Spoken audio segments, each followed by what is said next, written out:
Since Jujutsu Kaisen is currently airing until the end of the year, we should talk about the previous arc, in which we're specifically talking about the Gojos Past arc. Creative name, I know. But since anime viewers waited so long to get the arc, we might as well talk about it since it's done. So let's go ahead and review this arc together, and if you do like this type of content, hit like and subscribe. It helps me out tremendously, and I want to give you a huge thank you. Now then, let's go ahead and review the Gojos Past arc.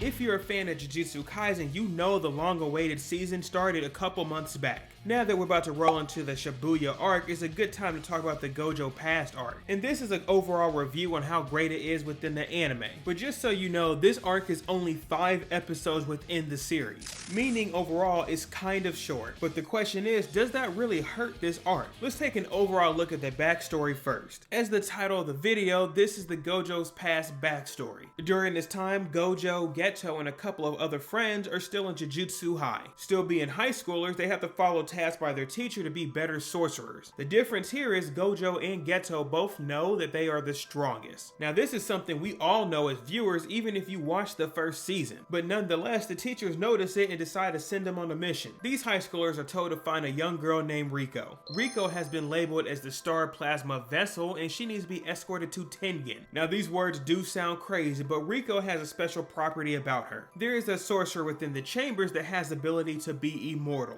Now I want to be vague because we don't know everything about this character, but Tengen doesn't age. The process that Tengen can use is not de-aging, but it's more of extending your life. So within this arc, they find a girl that's compatible and just feed her to Tengen. It really doesn't make a lot of sense and it kind of takes away her free will. Luckily enough, our main protagonists are smarter than that and not only let her live her life, but give her a choice. But no, not the top sorcerers, especially the evil villains. Now I shouldn't call them a villain group, they're closer to an antagonist group. The Time Vessel Association, also known as STAR, does not want this merger to happen. While they believe in Master Tengen being an almighty god as well, they don't believe this girl should merge with Tengen. Since this group sees it as impure, they decide the best way to do it is to kill the vessel. Now really this conflict comes from a lot of old people saying, I believe this is right and I believe this is wrong, so we shall fight. While it does sound pretty stupid, they decide to add a good antagonist against the main cast. This is the introduction of Toji Zenin, who is the father of Fushiguro. You know, the original Sasuke lookalike, a part of the main cast. He is given a large amount of money to get rid of the vessel and make sure the merger does not happen. Now Toji's not really a bad guy, he's just in it for his own good. Now you understand the plot and why there's a conflict between the different characters. Now I did put a spoiler warning at the beginning of this video, so if you feel like you need to see it first, get off of this video. Now then, for all of my true dedicated weebs, as we know, the star vessel is killed. Since Toji ends up defeating Gojo and Geto during their first interaction, he ends up killing the girl as well. It's honestly quite sad that Riko doesn't get to live, especially because she's always told to be special. I mean, this is legitimately a teenager that's shot and killed straight up. This is for sure a darker point of the series that we have seen Jujutsu Kaisen get to before. And after the crushing L that Geto took, this starts his hate towards people that can't use cursed energy. Now thank goodness it's him and not Gojo, because if it was Gojo calling people monkeys with the fights he has, I don't know, man, that's not a good look. But anyways, let's take a quick look at the characters and how important they are to this arc. First and foremost, we have Satoru Gojo, who is the big baddie of the series. And yes, I'm completely serious, he is Big Bad Daddy. Satoru Gojo is one of the high schoolers amongst Jujutsu High, and he's kind of the chosen one. You see, his powers are groundbreaking and it's really unfair what he can do. His main abilities come from being able to repel and attract something around his own body. And actually, it doesn't have to be his body because he can extend that with his own cursed energy. Satoru Gojo is like a better version of Pain with a lot more abilities. Also within this arc, he learns to fuse the repel and attract ability to make Hollow Purple. Now I do believe it's better for you to watch what he can do instead of me telling you bit by bit. But Gojo is that guy and he knows it. Matter of fact, his personality is kind of cocky because of it. And honestly, if I had his powers, I'd do the same. But the good news about Gojo is he's at least not stupid. And that's a great place to move into the next character, Suguru Geto.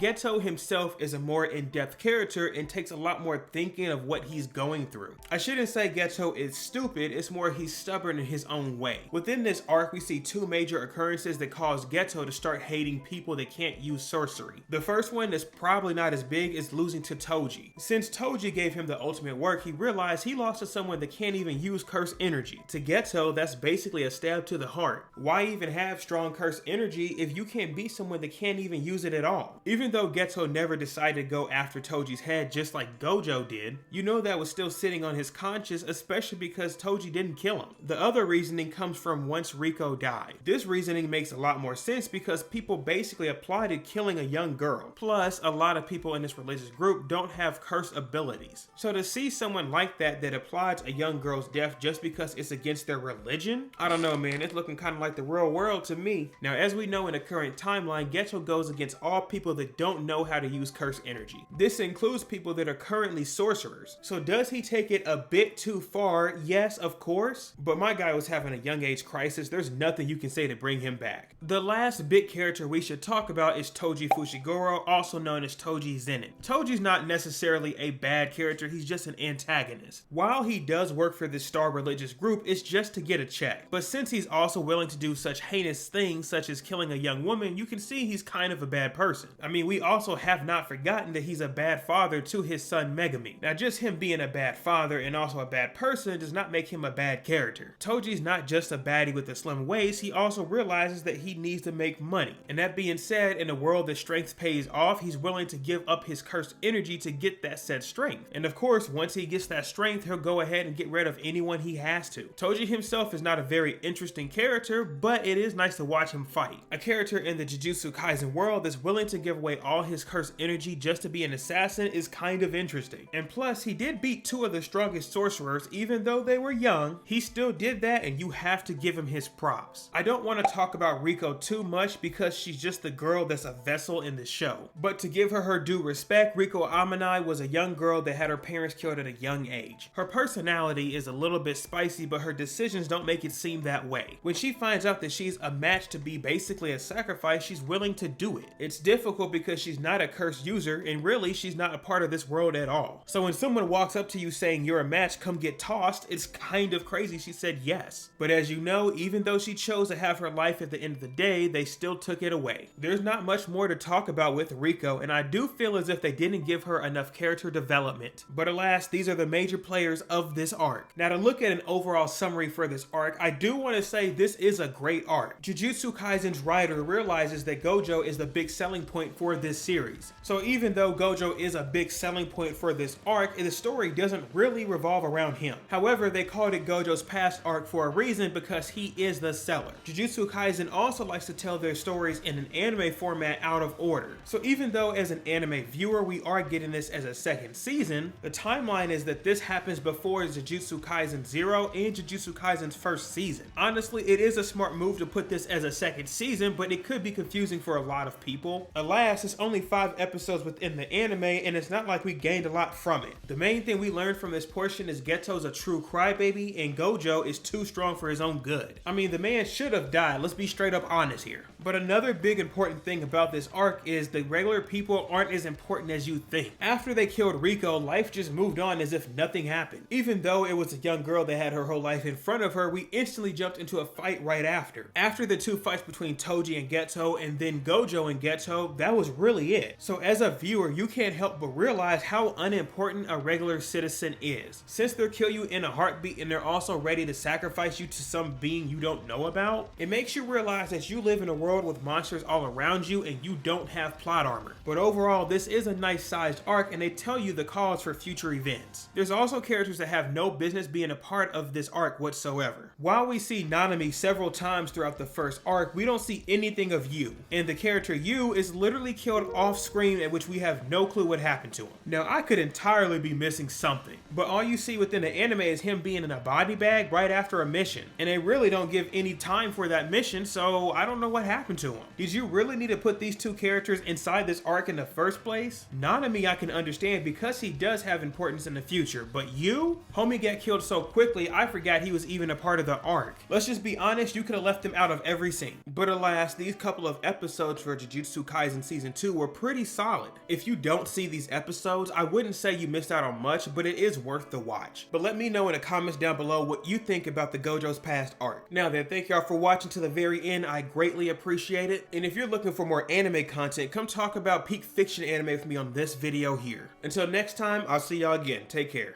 Peace.